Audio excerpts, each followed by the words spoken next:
Thank you for choosing Current Connected. Dexter here, and today I'm going to be showing you guys how to configure a Victron MultiPlus-II. Now this model is a 12 volt 3000 watt unit with a 120 amp battery charger, and the cool part about this unit is it is a 2x120 volt output. We're going to cover how that works and those details in a different video, but in today's video I want to show you guys how to get this thing hooked up to a computer and programmed for lithium iron phosphate batteries, such as in this case the SOK battery. Now I do have this set up. This cover is just set in place here for easy access. This is connected with a set of 1/0 copper cables. Now, usually you don't want to use this inverter with just one battery. You would want to use it with typically 2 at minimum, recommended to have 3 of the SOK batteries. And that recommendation applies to whether they're the 100 amp or 206 amp hour batteries. Now, to get this connected, we're going to need access into this compartment because there are some ports I'll get you a close-up here on. You're also going to need the interface Mark III to USB dongle here, and this is going to be available on a link down in the description. And then a simple Cat5 internet cable. This doesn't have to be anything special. You can get this online from Amazon or really any other source. This is the standard connection type for a Cat5 cable. It's not a crossover cable. And that's about it. The only other thing you need is a computer, and that is back over there on the other desk. So I'll show you guys now how to get this wired up. Here in the inverter's wiring compartment, we have a couple of connections we need to make. Now obviously, as I showed earlier, we have a positive and negative cable down here going to our 12 volt battery. We will need a 12 volt source to power this inverter up during the programming process. Aside from that, there are 2 ports in here, and they're marked VE bus. Now this is a bus, so it doesn't matter which port you plug into. You just need to pick one of them, and we're just going to plug our Ethernet cable into either one of them. In this case, the one down here on the bottom is the one I chose, but like I mentioned, it really doesn't matter. And there are no other connections you need to make. Now I do have some AC power coming in on some wires down here, but that is not necessary. All you need for programming is 12 volts DC and this VE bus cable plugged into the unit. So here we are under the desk. You're looking at my computer here, and I've got a couple of USB ports on the top. So I'm going to plug this interface here into that available USB port. And then from here, there is a Ethernet port on the bottom that corresponds to our cable. I'm going to go ahead and grab our cable here and plug it in just like that. And now this is ready to go. We can load the software on the computer.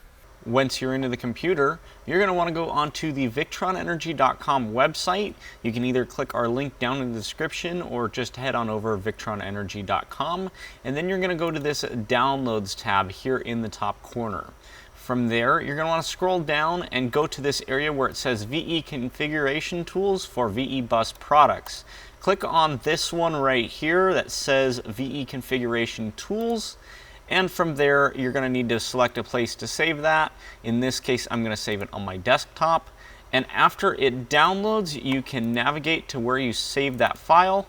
Go ahead and open it on up. And then from there, just follow the steps of the installer. You can go ahead and click Next on the welcome screen. Use the default file location here. And it's going to add a option to your start menu. That is fine. And all of these default settings are fine. Go ahead and click Next, and then click Install, and then click Finished. And now it's going to open up and give you a warning here. Just go ahead and click OK, understanding that misconfiguration can cause damage to your system. Now, this is why you're watching the video, because we're not going to damage your system. Make sure the inverter is in the on position at this point. You're going to want to flip the switch down at the bottom to the 1 position. From here, you're going to want to click on port selection at the top and then hover over COM port. And if you see here, we have COM4. This is our Mark III device. Now, if you have various different devices plugged into your computer on different COM ports, you may have more options here, and you'll need to figure out which one is the correct one for your Mark III to USB adapter. But in this case, I'm going to click on COM 4, and it's going to connect to the device, and here it's saying it's not up to date. I always recommend installing the updates, so I'm going to click yes, and it's going to program the update into the device. And then from there, we can connect, and you see here how it says target found. It is gathering all of the data from the inverter here and loading it into the program. So here we are now into all of the settings for the inverter, and since it's on here on the panel on the left, we can see all of what is going on with the inverter. We can see its output frequency, voltage, and current, as well as the battery voltage and a few other things here, so that is definitely useful. From here, let's get into the settings. So system frequency, 60 Hertz. We're in North America, so we're going to go with that. And I'm going to give you guys the recommended settings for the SOK battery I showed you guys attached earlier, and using this inverter in 90% of applications. Now, there may be some additional settings, but we won't get into that. Now, something that's very useful under this help menu here at the top, there is an option called What is this? If you click on that, it adds the little question mark next to your cursor, so you can click on whatever you want to know. So like if I click on this AC current limit, we get a pop-up box here that describes what that setting is for and what it's doing. So you can read about that here. And this works for pretty much all settings. So that's definitely useful for a beginner getting started. And the AC current limit, I usually leave at the default, but check overruled by remote. That way, if you're using the multi-control panel or a Servo GX, you can change the input current. Let's say you're on 15 amp shore power. That's when you would want to turn that down by the remote, because it is a bit of a pain in the butt to go into this software every single time. You'll have to read up some of these things on the help menu.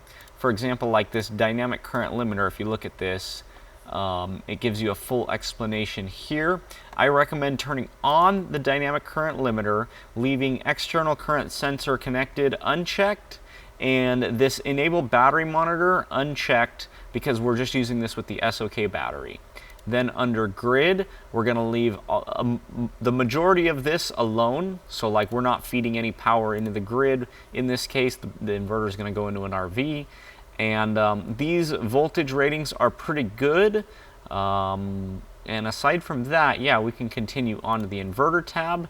Output voltage 120 is perfect. The ground relay in the inverter is the one we want to use. If you want to learn more about that, recommend using the help guide. The input low voltage shutdown for these SOK batteries, I recommend 10.5, and as you can see, it comes up with a box to modify the parameter. In here, you then enter the new value and then check OK. The low restart 12.1 is a great voltage. That's about 10% state of charge. So essentially, once we hit 10.5 volts on the shutdown, the inverter will stay off until it gets up to 12.1 volts, at which point it'll turn back on.